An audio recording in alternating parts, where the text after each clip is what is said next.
zwar hat das Volk Israel in Israel gelebt, aber sie haben über mehrere Jahrhunderte genau das Gegenteil gemacht von dem, was Gott sie dazu berufen hat. Anstatt dass sie ein Segen gesehen sind und noch in seiner Gegenwart gelebt haben, sind sie ein Fluch geworden, sogar für die Nachbevölkerung. Sie haben Ungerechtigkeit walten, also die Leute, die Recht hatten, haben sie nicht recht zugesprochen, sie haben Arme ausgebeutet, Ehen geschieden und gebrochen, also Untreue, gelebt dort. Alles Mögliche, bis zu dem, dass sie ihre eigenen Kinder geopfert haben. Und irgendwann hat Gott gesagt, so, jetzt machen wir hier einen Schlusspunkt. Jetzt probieren wir das Ganze nochmal. Die gehen zurück dorthin, wo der Abraham hergekommen ist, wo wir das gestartet haben. Und dann probieren wir nochmal, wie wir zurück in das Land kommen. Und nochmal fangen wir die Geschichte nochmal an, dass ihr hoffentlich zu einem Segen werdet für die ganze Welt, dass die ganze Welt mich erkennen kann in eurem Volk. Und so ist das Volk Israel nach Babylon ins Exil gebracht worden. Und das heisst, so ein heiliger Überrest, also ein Rest von Leuten, die sich wieder neu Gott zugewendet hat, ist nach 70 Jahren wieder nach Israel eingewandert, unter dem Nehemia und unter dem Esra. Das sind die beiden Leiter, wo wir gerade das Buch jetzt von ihnen bearbeiten sind in der Bibel. Und so sind sie zurückgekommen nach Jerusalem, nach Israel. Und sie haben angefangen, ihre Stadt wieder aufzubauen. Wir haben ein Bild mitgebracht, wie das vielleicht aussieht, so ein Bild von der Jerusalemer Altstadt. Das ist ein bisschen neuer, das ist wahrscheinlich aus dem 15. Jahrhundert. Aber ich kann euch vorstellen, die haben dann auch so angefangen anzupacken und haben die Stadtmauern aufgebaut. Sie haben den Tempel wieder aufgebaut, wo sie Gott begegnen können. Und sie haben ihre Häuser wieder aufgebaut. Und alles ist gestanden, aber gleich ist noch nicht fertig mit Bauen. Und wir lesen jetzt ein Kapitel zusammen, wo es um eine andere Mauer geht, wo sie eine andere Mauer aufbauen zusammen. Die können mitlesen im Nehemia 8. Stellen wir das Kapitel auf. Entweder könnt ihr hier mitlesen, das ist Schlachterübersetzung. Ich habe gedacht, die muten wir euch jetzt zu heute Morgen. Alte Kost, Nehemia 8, 1-8. Da steht, und als der 7. Monat nahte und die Kinder Israels in ihren Städten waren, da versammelte sich das ganze Volk wie ein Mann. Einheit. Haben wir auch hier auf dem Platz vor dem Wassertor. Und sie sprachen zu Esra, dem Schriftgelehrten, dass er das Buch des Gesetzes Moses holen solle, das der Herr Israel geboten hatte. Und Esra, der Priester, brachte das Gesetz vor die Gemeinde, vor die Männer und Frauen und alle, die Verständnis hatten, um zuzuhören, am ersten Tag des 7. Monats. Und er las daraus vor auf dem Platz, der vor dem Wassertor ist, vom hellen Morgen bis zum Mittag, vor den Männern und Frauen und allen, die es verstehen konnten. Und die Ohren des ganzen Volkes waren auf das Buch des Gesetzes gerichtet. Esra aber, der Schriftgelehrte, stand auf einer hölzernen Kanzel, die man zu diesem Zweck errichtet hatte. Und neben ihm standen Matitja, genau, die sehen verschiedene Namen als Inspiration, falls ihr noch Enkelkinder habt oder solltet oder Kinder noch bekommen. Standen zu seiner Rechten und zu seiner Linken. Standen und so weiter. Es sind nochmal eine Gruppe von anderen Leviten und Priester oder Schriftgelehrten, die dort sind. Und Esra öffnete das Buch vor den Augen des ganzen Volkes, denn er stand höher als das ganze Volk. Und als er es öffnete, stand das ganze Volk auf. Und Esra pries den Herrn, den großen Gott, und das ganze Volk antwortete mit aufgehobenen Händen, Amen, Amen. Und sie verneigten sich und beteten den Herrn an, das Angesicht zur Erde gewandt. Und Jeschua, Bani, Serebia, Jamin und so weiter, die Leviten erklärten dem Volk das Gesetz, während das Volk an seinem Platz blieb. Und sie lasen aus dem Buch des Gesetzes Gottes deutlich vor und erklärten den Sinn, sodass man das Gelesene verstand. Was für ein Moment. Stellt ihr euch die Atmosphäre vor. Die Leute sagen, Esra, hol uns die Bibel führen. Hol uns die damalige Bibel führen. Die 5 Bücher Mose, das hat sicher schon dazugehört. Hol uns die Bibel führen und lese uns vor. Und der Esra,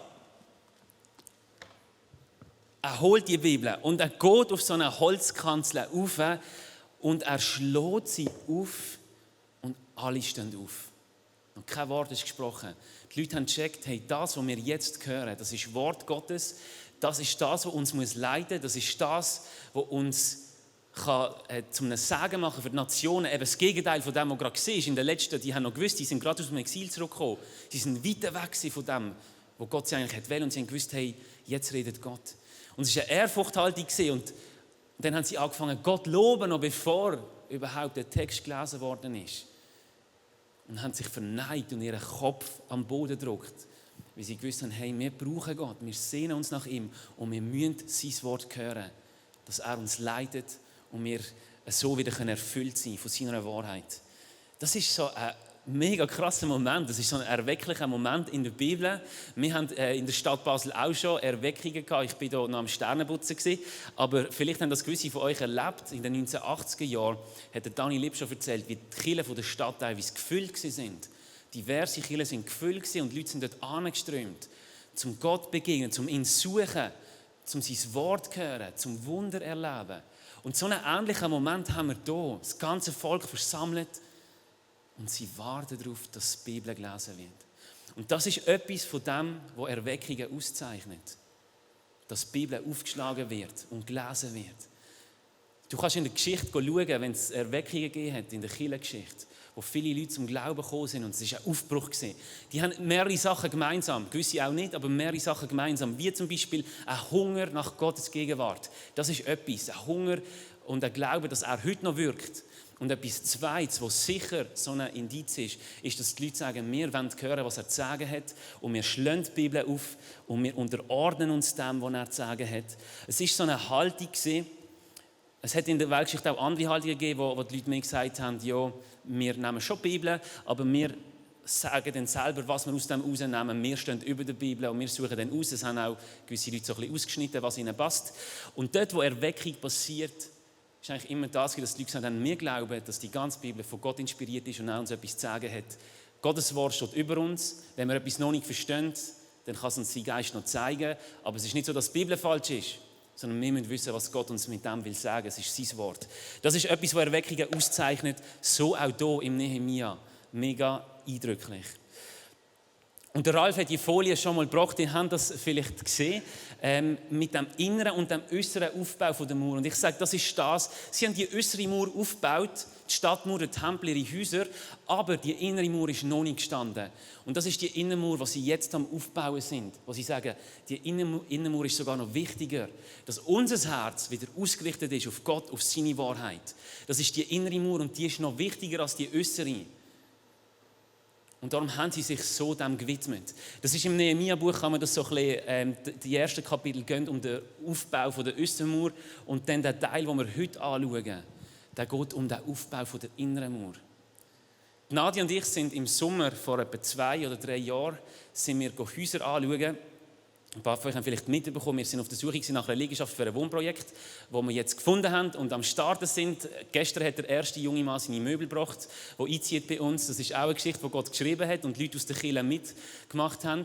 Und wir sind damals schon, das erste Haus, das wir sind anschauen, war in Birsfelden. Wir haben gedacht, wir wollen in Birsfelden bleiben. Und dann sind Nadia und ich in einem Einfamilienhaus und eine Mutter hat uns empfangen und hat uns durch das Haus durchgeführt. Und wir haben gemerkt, es ist eine belastete Stimmung über ihr. Sie ist traurig. Und sie hat uns dann erzählt, wie sie und ihr Mann das Haus gekauft haben und parat gemacht haben für ihre kleine Familie mit den beiden Kindern, die sie haben. Sie haben das alles eingerichtet nach ihren Wünschen. Du hast gesehen, mega viele individuelle Anpassungen, dass es für ihre Familie stimmt. Und dann ist die Ehe in die Brüche gegangen. Die innere Mauer, kann man sagen, ist zerbrochen. Und jetzt können sie auch das Haus verkaufen. Jetzt geht auch die äußere Mauer kaputt. Verstehen Sie das Bild? Wenn wir nicht die innere Mauer hochhalten, wo wir uns nach Gott ausrichten, nach seiner Wahrheit, dann wird alles um uns herum auch nicht lang heben. Das kommt immer zuerst. Und das ist auch das, was schlussendlich Bestand gibt, dass unsere Herzen aufs Richtige ausgerichtet sind. Das garantiert auch, dass das Äußere stabil bleibt.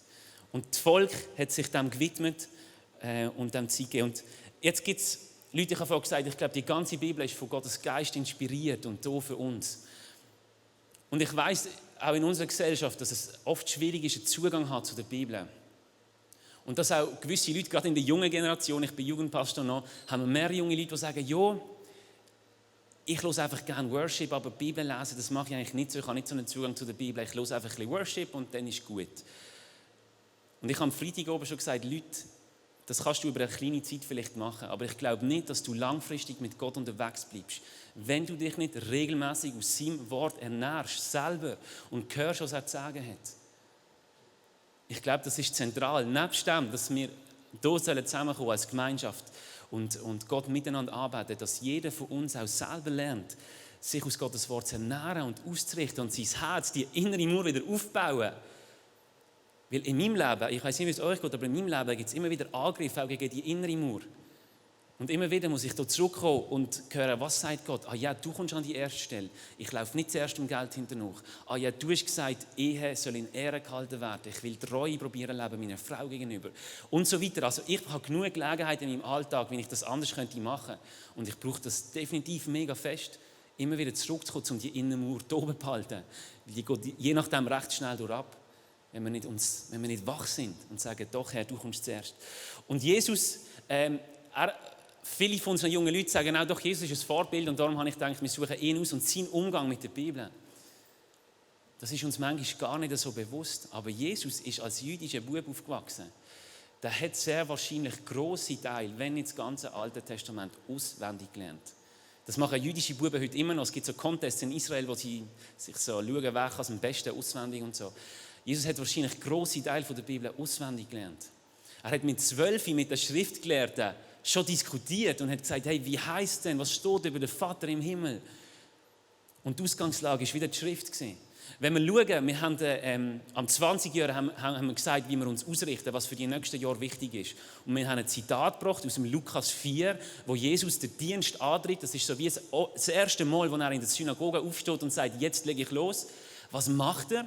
Er bringt nicht irgendeine neue Idee und sagt, jetzt kommt etwas ganz Neues. Er zitiert Jesaja. Er zitiert das Alte Testament, wo wieder im Neuen kommt und sagt, das erfüllt sich jetzt. Jesus fängt nicht etwas an, wo keinen roten Faden hat. Er reiht sich ein in die Heilige Schrift, in das, was schon vorher gesagt worden ist, in das, was Gott schon vorher gesagt hat. Wenn Jesus dann in ein Gespräch verwickelt wird, egal ob er probiert, eine Falle zu stellen oder ob er mit einer echten Frage kommt, was macht Jesus?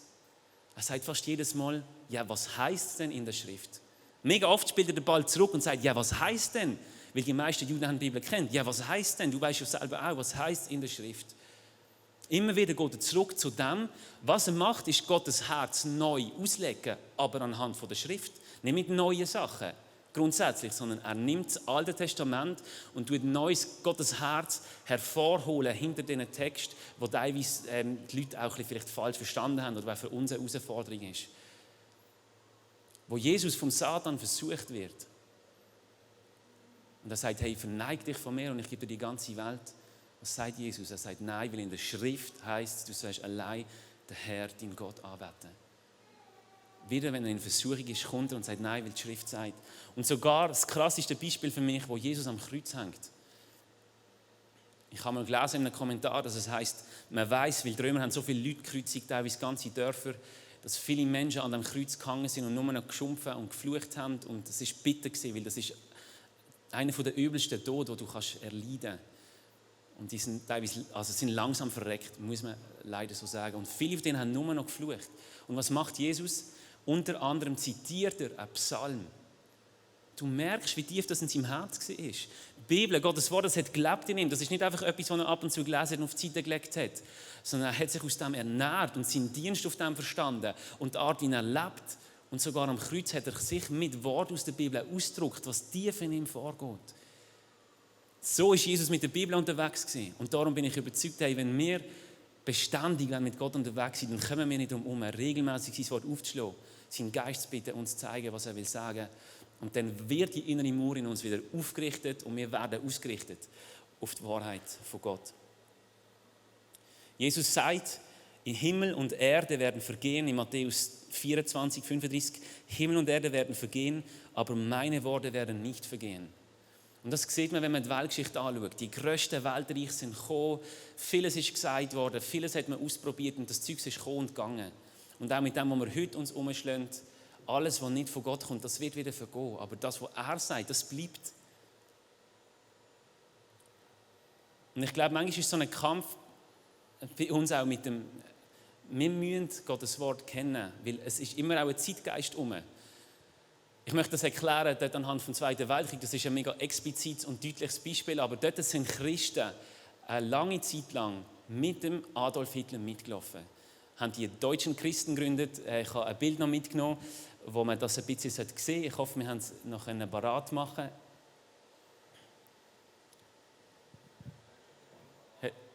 Hat nicht geklappt, Colin? Okay. Auf diesem Bild sehen wir versammelte Christen mit Symbol der Nazis und mit einem Kreuz in der Mitte. Und sie haben sogar ein eigenes Symbol entwickelt mit dem Kreuz von Jesus und in der Mitte von dem das Hockenkreuz drinnen. Das war ihr Symbol. Und wenn wir heute zurückschauen, ist es für uns einfach zu sagen, ja, die sind ja mega blind gewesen, einfach mitgelaufen dort, was damals war. Aber ich glaube, uns geht es nicht anders. Wir sind nicht bessere Menschen als die Leute damals. Auch wir sind in der Gefahr, dass wir Sachen nicht entlarven, wenn wir nicht Gottes Wort wirklich kennen. Dass wir mit Zeitgeist, mit so Wellen einfach mitreiten. Manchmal kommen die auch noch mega gut verpackt. Ich glaube, aktuell sind es vielleicht nicht so riesige Bedrohungen, wie wir jetzt hier im Zweiten Weltkrieg erlebt haben. Aber gleich, auch heute gehen ja verschiedene Themen um, wo wir herausgefordert sind, die Themen anhand von Gottes Wahrheit zu beleuchten, weil sonst gehen wir einfach in dieser Richtung mit. Und oft ist es ja auch nicht so einfach, dass man einfach sagen kann, ja, das ist alles schlecht, was jetzt kommt, sondern man muss sich irgendwie mit dem auseinandersetzen und den Weg von Gott suchen, der oft ein anderer Weg ist als der mega laute.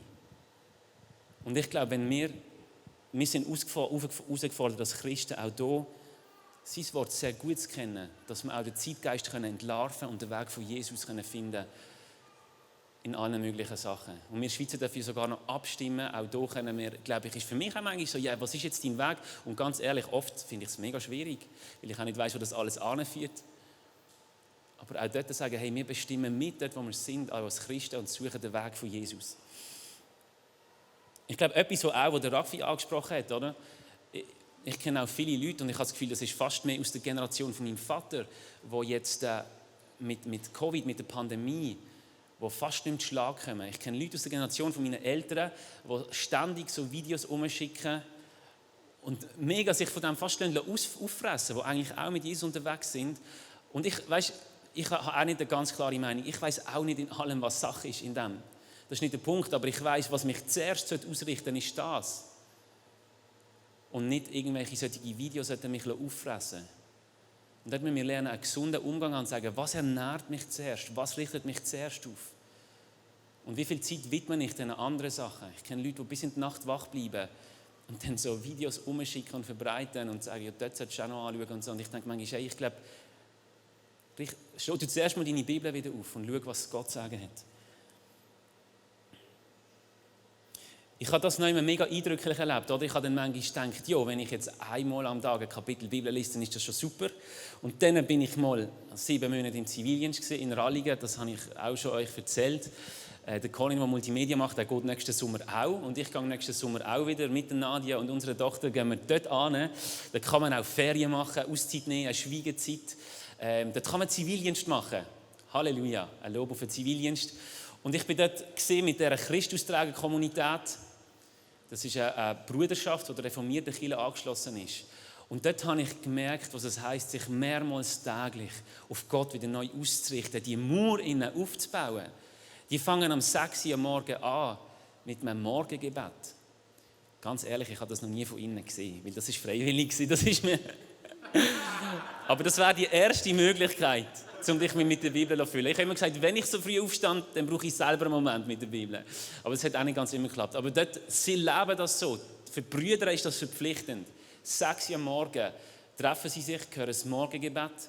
Und dort wird ein Psalm gesungen und eine Bibelstelle vorgelesen. Also die haben schon 2 Kapitel vor dem Morgen intus. Dann geht man am 7 Uhr zum Morgen, dort wird Losung gelesen. Vor dem Morgen und nach dem Morgen werden noch die Bibelstellen unten bei der Losung, es sind die 2 Versli und unten jetzt noch Bibelstellen aus dem Alten und aus dem Neuen Testament meistens und das wird dann nach dem Morgen noch gelesen. Also du hast noch nichts geschafft und du hast schon etwa 4 Kapitel von der Bibel schon mal drin gehabt, oder?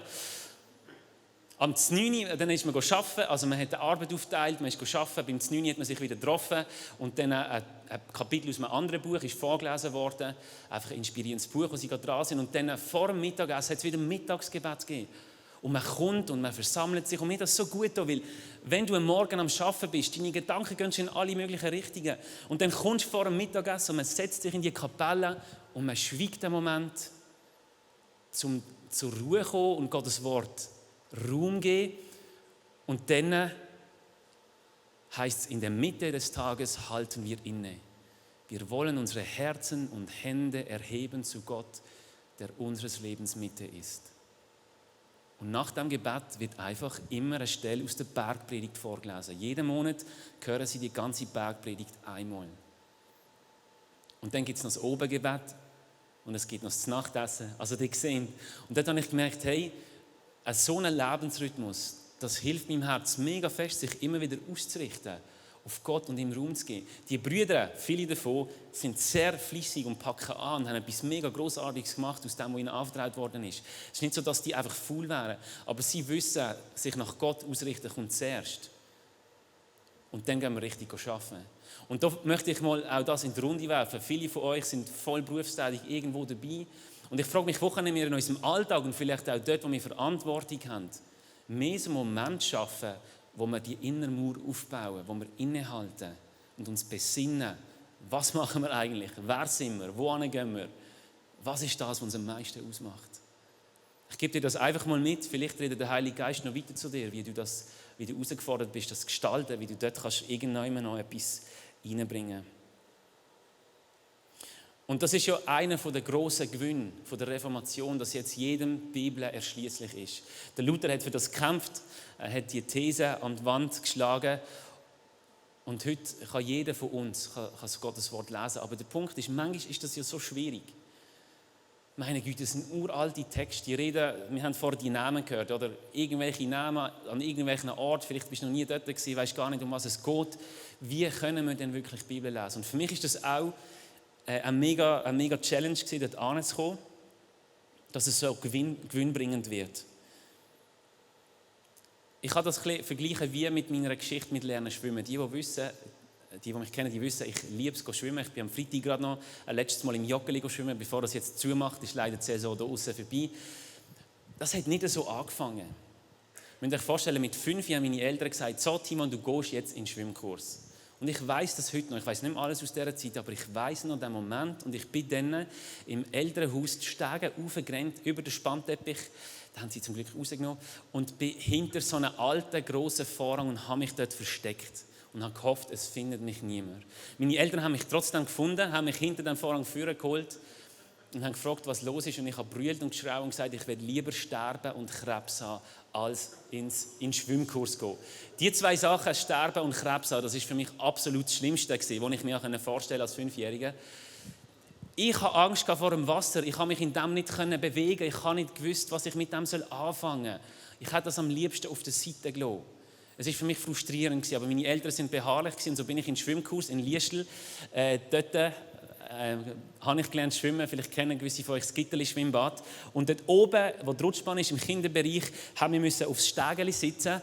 Und dann hat die alte Frau Käser, eine uralte Dame, uns Schwimmunterricht gegeben. Und das Erste, was wir gemacht haben, war, wir mussten Brettchen in die Hand nehmen und aufs Wasser schlagen, dass uns das Wasser ins Gesicht spritzt. Und sie hat uns ermutigt, die Augen offen zu behalten. Und ich habe gedacht, was für eine blöde Idee. Darum wollte ich nicht in den Schwimmkurs wählen. Verstehen Sie? Es war völlig frustrierend am Anfang. Vielleicht kennst du das auch vom Bibellesen. Manchmal denkst du, ja, irgendwie weiss ich nicht, wie ich mich mit dem bewegen soll, was mir das zu sagen hat. Und du schlägst die Bibel auf und dann liest du so eine komische Stelle und denkst, ja, danke für das. Darum wollte ich es nicht lesen. Mit der Zeit bin ich aber immer weitergegangen in diesen Schwimmkurs. Und ich habe gemerkt, das Wasser ist nicht mein Feind, ich kann mich darin bewegen und es tut mir gut. Und also, so nebenbei heimlich gesagt, gewonnen haben mich dann die Schwimmabzeichen, oder? Wo man, vielleicht kennen die, ich habe ein Bild mitgenommen. Ich habe die heute noch daheim, so eine Beigeli habe ich gemacht von denen. Nadja, die schon mehrmals wegwerfen, aber ich habe immer gesagt, nein, die müssen wir behalten. Ich habe plötzlich gemerkt, hey, das Wasser ist nicht mein Feind, es tut mir gut, es belebt mich. Heute ist Schwimmen mein Lieblingssport. Jedes Mal, wenn ich gehen kann, erfrischt das meinen Körper, es stärkt meinen Rücken. Und oft auch mein Geist erfrischt es, wenn ich von einem gestressten Arbeitsalltag noch einfach zuerst eine Runde schwimmen kann. Und die Bibel ist für mich ganz ähnlich. Ich habe eine ähnliche Geschichte mit der Bibel. Ich wollte nicht sterben, anstatt die Bibel lesen, aber ich habe gefunden, ich habe keinen Zugang, ich verstand sein Wort nicht. Und mit der Zeit habe ich gemerkt, hey doch, bleib einfach dran. Weil die Bibel ist das, was mich innerlich erfrischt und stärkt. Und es lohnt sich. Wie es Schwimmen werde ich heute die Bibel lesen und keinen Preis mehr aufgeben. Ich würde lieber das Schwimmen aufgeben. Und das heisst etwas, als die Bibel weggehen von Gott. Und ich hoffe, dass auch du, falls du noch keinen guten Zugang zu der Bibel hast, dass wir entdecken kannst, hey, Gottes Wort, er möchte dir mit dem etwas über sich zeigen, über dich, über die Weltgeschichte. Und in deinem Herz möchte er etwas bewegen und festigen. Raffi, kannst du mir kurz helfen, das Ding hier aufzustellen? Der Mikey, der früher im ICF geleitet hat, der hat mir als eines der ersten Feedback gesagt, Timon, deine Predigt ist gut, aber yes, but how? Wie machen wir das jetzt? Yes, but how? Wie setzen wir das um? Wir haben mal vom ICF aus eine Anleitung geschrieben, wie man gewinnbringend Bibel lesen kann. Und das schicke ich euch sehr gerne, wenn ihr das wollt. Das kann ich nachher auf mich zukommen oder wir können es auch noch immer online stellen. Ich habe einfach 3 Sachen, möchte ich aus dem herausgreifen, wo ich denke, das ist mega relevant für dich. 3 Punkte, wie ich glaube, wir können besser, oder du kannst auch einen besseren Zugang zu der Bibel bekommen. Das Erste, was ich dir mitgeben möchte, ist, reserviere die Zeit und schalte so Störfaktoren aus. Mach das zu einem Moment, wo du sagst, Herr, jetzt bin ich da, voll auf dich konzentriert. Mein Nattel ist auf Flugmodus oder auf der Seite, der Fernseher ist ab. Es gibt noch andere Störfaktoren. Ich habe jetzt manchmal so einen auf dem Arm, probiere es dann mit ihnen. Da kann ich nicht einfach abschalten, aber gleich die Sachen, die wir können, irgendwie, wo man merkt, hey, das tut uns durcheinander bringen. Und ich glaube, das ist eine Herausforderung, gerade auch für eine junge Generation, mal nicht online sein oder nicht bereit sein. Schalt einfach mal weg, du verpasst nichts und sag, Herr, da bin ich, ganz da für dich. Das ist das Erste. Das Zweite ist, dass ihr euch eine Bibel zutut, die ihr richtig gut versteht, die euch hilft. Eine gute Übersetzung, vielleicht sogar ein Kommentar. Das ist jetzt eine Studienbibel, wo da sind noch Karten drin und ergänzende Bibelstellen und erläuternde Kommentare und Einleitungen. Ich habe erst mit so einer Freude gefunden am Bibellesen, weil sich mir plötzlich die Welt erschlossen hat. Tu dich mal drum und geh eine gute Bibel kaufen. Ich komme auch mit dir mit, das ist es mir wert, ein paar Stunden zu investieren, wenn jemand wirklich seinen Zugang entdeckt zu Gottes Wort. Also such dir eine Bibel, die dir richtig Freude macht, wo du dich freust, die aufzuschlagen und weisst, da entdecke ich heute garantiert mehr von Gott. Und als Letztes, wenn du dann gelesen hast, dann nimm dir einen Moment, dass du antwortest. Dass du Gott dein Herz ausschüttest zu dem, was er gesagt hat. Weil die Bibel ist Gottes Wort und Gott, wenn er redet, dann möchte er etwas bewirken und verändern. Es ist nicht ein Roman, den wir lesen und auf die Seite legen. Es ist sein Wort, das in unser Herz will und dort etwas möchte bewegen. Jedes Mal. Und ich habe oft den Fehler gemacht, dass ich irgendwie die Bibel gelesen habe und denke, okay, und das auf die Seite da. Und ich habe gemerkt, nein, Gott möchte mich an den Punkt bringen, dass ich mir noch einen Moment nehme und sage, ja Herr, jetzt habe ich das gelesen. Danke für das. Ich möchte das wie noch irgendwie, ich möchte dir noch antworten. Ich möchte dir antworten auf das, was du gesagt hast. Das kannst du machen, indem ich habe ein Notizbuch, ich schreibe dann Bibelstellen raus, die mich jetzt besonders angesprochen haben. Ich schreibe manchmal Gedanken dazu oder Kommentare noch von dem oder von einem anderen Studienbuch. Manchmal schreibe ich einfach ein Gebet, formuliere es unten an oder sprich es in meinem Herz oder laut. Ich habe auch schon probiert, primitive Zeichnungen zu machen. Gell? Ich bin nicht so der Künstler, aber ich habe probiert, das schon zeichnerisch, mal die Apostelgeschichte, wie hat das etwa ausgesehen, wo die alles zusammengelegt haben, habe ich mir mal probiert, zeichnerisch vor Augen zu führen, wie das etwa gesehen sein könnte. Es gibt Leute, die können Lieder schreiben oder Gedichte, keine Ahnung. Aber Gott möchte, dass sein Wort etwas bewegt in deinem Herz und dass du ihm antwortest. Dass du das wie nachklingen und ihm jetzt zeigst, was du mit dem möchtest machen, was er dir hier weitergegeben hat. Genau. Ich hoffe, das hilft euch weiter. Wenn du noch mehr wissen willst, dann gebe ich euch gerne die komplette Anleitung, wo das ein Teil davon ist. Nachdem, dass sie von Gott gekommen sind, haben sie weiter sein Wort aufgeschlagen. Und dort gibt es noch etwas, was ich auf dem Herzen habe für heute Morgen. Ein Vers, Nehemia 8,13. Dort heißt es, und am zweiten Tag versammelten sich die Familienhäupter, also am zweiten Tag haben sie sich wieder getroffen, versammelten sich die Familienhäupter des ganzen Volkes, die Priester und die Leviten zu Esra, dem Schriftgelehrten, damit er sie in den Worten des Gesetzes unterrichtete. Am zweiten Tag sind besonders die Leute, die in Verantwortung sind, die gekommen sind, um nochmal einen extra Lecture, nochmal einen extra Bibelunterricht zu bekommen.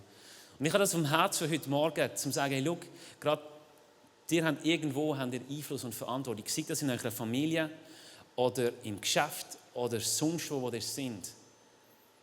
Und ich glaube, der Vers fordert uns heraus, dass wir Leute werden, dort, wo wir Verantwortung haben, dass wir auch dort probieren prägen mit Gottes Geist. Und zum Beispiel beim Mittagessen oder wo auch immer noch die Bibel aufschlagen und vielleicht die Losung lesen oder sonst einfach, dass wir Verantwortung übernehmen und überlegen, wo können wir so Orte schaffen, wo die Leute die innere Mauer, ich selber, du selber, aber auch die Leute, die dir anvertraut sind, ihre innere Mauer können aufbauen und sich können ausrichten. Und das ist wie so ein Moment, wo die Leiter sich getroffen haben, um mehr verstehen von Gott und um sich vorbereiten, um sein Wort dort, wo sie sind, können auch an die Leute bringen, die in ihrer Verantwortung stehen. Und ich will dich heute Morgen fragen, wo ist das vielleicht bei dir der Fall? Wo klopft der Heilige Geist jetzt bei dir an und sagt, hey, ja, schau, dort hast du noch eine Möglichkeit, um so einen Moment zu schaffen vom inneren Maueraufbau. Und ich möchte dir Autorität zusprechen, nimm dir das raus. Nimm dir das raus und gestalte das. Manchmal ist es turbulent oder gerade beim Essen kommen Leute und man will essen und es geht los. Dort im Moment sagen, jetzt halten wir inne, wir hören noch einen Vers vom Tag oder was auch immer. Nimm dir das raus, fang an gestalten, auf deine Art und Weise. Dass noch mehr Leute diesen Moment erleben können, wie das Volk Gottes hier beim Nehemia. Anschliessend im Kapitel 10 lesen wir, wie sich das ganze Volk committed hat zu dem, was Gott gesagt hat. Sie haben gesagt, okay, wir wollen das tun, was du uns sagst. Und sie haben dann auch konkrete Sachen gesagt. Zum Beispiel haben sie gesagt, wir wollen unsere Kinder, unsere Söhne und Töchter nicht mehr Leute geben, die dich, Gott, nicht kennen. Also sprich, sie haben gesagt, unsere Ehen sollen stattfinden zwischen Menschen, die beide Jesus lieben, kann man heute übersetzt sagen. Sie suchen sich Ehepartner, die auch ein Herz haben für Gott. Das ist der erste Punkt, wo sie sich committed haben. Und der zweite war, sie haben gesagt, wir halten den Sabbat als einen Ruhetag, wo wir einen Tag in der Woche Pause machen, um dir Gott zu begegnen, zum zur Ruhe zu kommen, dein Wort zu hören und miteinander Zeit haben als Menschen. So haben sie sich committed. Über das könnte man auch noch mal lang predigen, gell? Wie der Nehemia dann aufs Volk eingegangen ist. Das könnt ihr im Kapitel 13 noch selber nachlesen, wenn euch das interessiert. Und abschließen möchte ich mit der Stelle, ich habe gesagt, wir lesen viel Bibel, möchte ich mit der Stelle, wo der Nehemia nochmal speziell zum Volk redet. Im Nehemia 8, nachdem das Volk die Bibelstelle gehört hat, ist vieles in ihnen abgegangen. Es heißt dort, und Nehemia, das ist der Statthalter, und Esra, der Priester, der Schriftgelehrte, und die Leviten, die das Volk lehrten, sprachen zu dem ganzen Volk, dieser Tag ist dem Herrn, eurem Gott, heilig. Darum seid nicht traurig und weint nicht, denn das ganze Volk weinte, als es diese Worte des Gesetzes hörte. Darum sprach er zu ihnen, geht hin, esst Fettes und trinkt Süßes und sendet Teile davon auch denen, die nichts für sich zubereitet haben. Denn dieser Tag ist unserem Herrn heilig. Darum seid nicht bekümmert, denn die Freude am Herrn ist eure Stärke. Und die Leviten beruhigten das ganze Volk und sie sprachen, seid still, denn der Tag ist heilig, seid nicht bekümmert. Und das ganze Volk ging hin, um zu essen und zu trinken und Teile davon zu senden und ein großes Freudenfest zu machen. Denn sie hatten die Worte verstanden, die man ihnen verkündigt hatte. Das Volk war zuerst mal mega betroffen. Sie haben gemerkt, hey, wir sind so weit weg von dem, was Gott sich gedacht hat. Und sie haben wahrscheinlich einen Moment von der echten Reue, wo sie brüllt haben und das bekennt haben. Und dann kommt der Nehemia und sagt, hey Leute, jetzt ist genug mit Brüllen und Trauern. Weil wenn Menschen umkehren zu Gott, wenn Menschen ihr Herz von Neuem am Vater im Himmel öffnen, dann ist das ein Grund zur Freude. Dann ist das der Grund, dass wir unsere Süßgetränke und das fette Essen holen und sagen, jetzt feiern wir das, wenn wir unsere Herzen Gott wieder zuwenden. Und ich hoffe, dass das eine Kultur wird in unserer Kirche und in deinem Leben, in deinem Familienleben oder dort, wo du bist, dass wir immer wieder so einen Moment haben, wo wir die Mauer aufbauen, die innere Mauer, uns ausrichten auf das, was Gott zu sagen hat. Und dass wir das feiern, weil wir wissen, das ist immer ein guter Moment. Es ist immer ein guter Moment, wenn wir die Bibel aufschlagen, unser Herz parat machen und zu Gott kommen. Wenn wir seinen Geist einladen, uns zu bewegen. Dort liegt immer Kraft drin, egal was gesehen ist. Auch wenn gerade du eine schwierige Woche hast und Sachen schief gegangen hast, du enttäuscht bist über dich oder über andere Menschen, komm zurück zu seinem Wort, öffne das. Es ist ein Grund zur Feier. Richtig neu aus auf das, was er zu sagen hat. Weil wie Jesus sagt, schau, das, was wirklich Bestand hat, ist das, was Gott sagt. Und das kann auch dir niemand nehmen. Und auf diese Verheißungen kannst du dein Leben bauen. Auf diese Verheißungen kannst du deine Beziehungen bauen. Alles. Und das ist ein unglaublicher Trost in einer Zeit, wo auch vieles shaky ist. Wir haben noch einiges an Stabilität hier, aber Gottes Wort bleibt, egal wenn vieles um uns nicht hebt. Und auch heute mit dieser Predigt, es geht nicht darum, dass wir denken, oh Mist, ich muss jetzt endlich besser die Bibel lesen, ich habe wieder Schuldgefühle und so weiter. Es ist eine Einladung von Gott, hey, kommt, öffnet die Bibel und freut euch. Ich denke manchmal, es ist so einfach, in anderen Glaubenssystemen musst du dich irgendwie mehrere Tage versenken in der Hoffnung, du hörst etwas.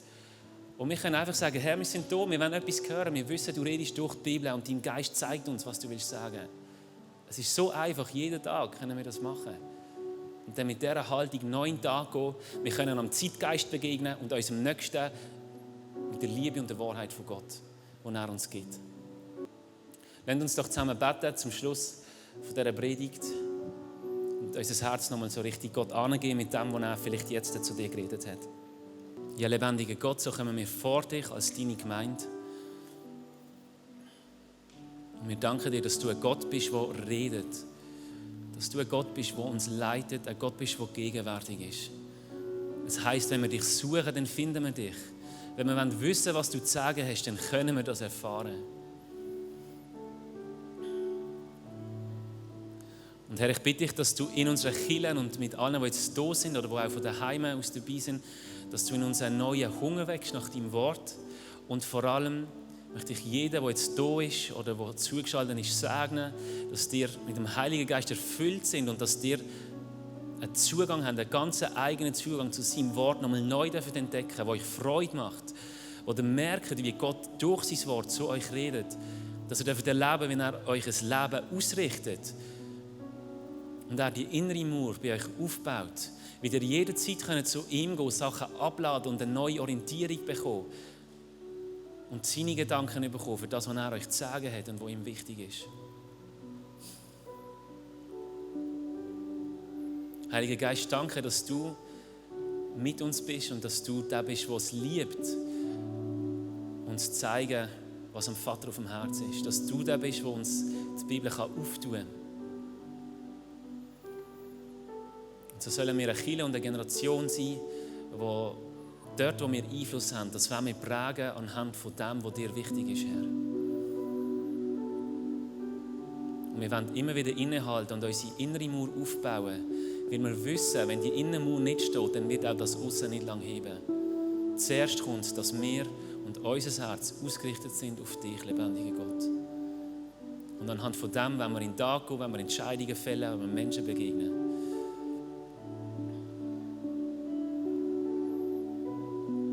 Ich bitte dich, Herr, um so heilige Momente, wie wir im Nehemia gelesen haben, wo die Leute gesagt haben, ja, lasst uns hören, was Gott sagen hat. Lasst uns sein Wort aufschlagen. Und die Leute stehen auf und haben Ehrfurcht und sehnen sich nach dir und sehnen sich nach Wahrheit.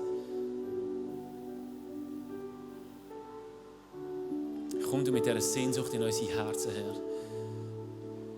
Danke, dass du da bist, jederzeit. Amen.